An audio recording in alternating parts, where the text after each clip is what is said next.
বীরভূম জেলার মানুষ ভালো থাকে, রাজ্যের মানুষ ভালো থাকে, দাদা ভালো থাকে, সবাইকে আশীর্বাদ করুন, সবাই যেন ভালো থাকে, মেলা সুষ্ঠুভাবে হয়। একদিকে হযরতদাতা মেহবুব শাহ ওয়ালি পবিত্র মাজার প্রাঙ্গণে ১৩৩তম উরস মোবারক, অন্যদিকে পাথরচাপুরি মেলায় দাঁড়িয়ে বীরভূমবাসীর সুস্থতা কামনা করলেন অনুব্রত মণ্ডল। সকলকে ভালো থাকার বার্তাও দিলেন। কেষ্ট চাইলেই সবার কষ্ট লাঘব হয়, কিন্তু কেষ্ট কাজল দূরত্ব কমে কি?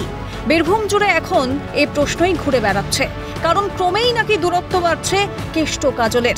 একজন যেখানে সেখানে অন্যজনকে দেখা যাচ্ছে না, তা রাজনৈতিক অনুষ্ঠান হোক কিংবা নিছক মেলার উদ্বোধন। পাথরচাপুরি মেলার উদ্বোধনে আমন্ত্রিত ছিলেন কেষ্ট কাজল দুজনেই, কিন্তু কেষ্ট এলেন আর এড়িয়ে গেলেন কাজল শেখ। যদিও যার সময় হয়েছে সে এসেছে, এভাবেই নিজের মতো যুক্তি দিয়েছেন সিউড়ির বিধায়ক বিকাশ রায় চৌধুরী।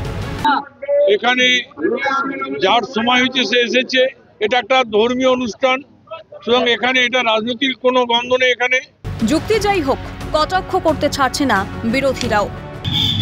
যে পাথরচাপুরির মেলাতে কেষ্টমণ্ডল গেল বলে কাজল গেল না, আবার রানা সিং গেল পালিয়ে এলো কেষ্টমণ্ডল ঢোকার আগে। তার মানে কি যে আমরা আছি আবার নাই, লোকে যা বুঝছে বুঝুক। সবসময় আমরা তৃণমূল টিএমসি পার্টি মানে টাকা মারা কমিটি সব এক জায়গায় আছি, কোর কমিটি নয়, যেটা টাকা মারা কমিটি। যতই দিন যাচ্ছে ততই ফাটল বাড়ছে কেষ্ট কাজলের মধ্যে। বিষয়টি আজ করেই নেতাজি ইনডোর স্টেডিয়ামে রীতিমতো অনুব্রত মণ্ডলকে ধমক দিয়ে কাজল শেখকে কনফিডেন্সের নেওয়ার নির্দেশ দিয়েছিলেন মুখ্যমন্ত্রী তথা তৃণমূল নেত্রী মমতা বন্দ্যোপাধ্যায়। নেত্রীর নির্দেশ পালন তো দূরস্থ, বরং কনফিডেন্সের সাথে কি আরও বাড়ছে কেষ্ট কাজল দূরত্ব।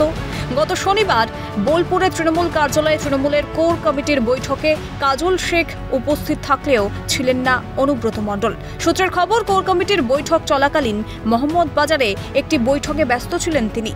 এবার মেলায় অনুব্রত হাজির হলেও গড় হাজির রইলেন কাজল।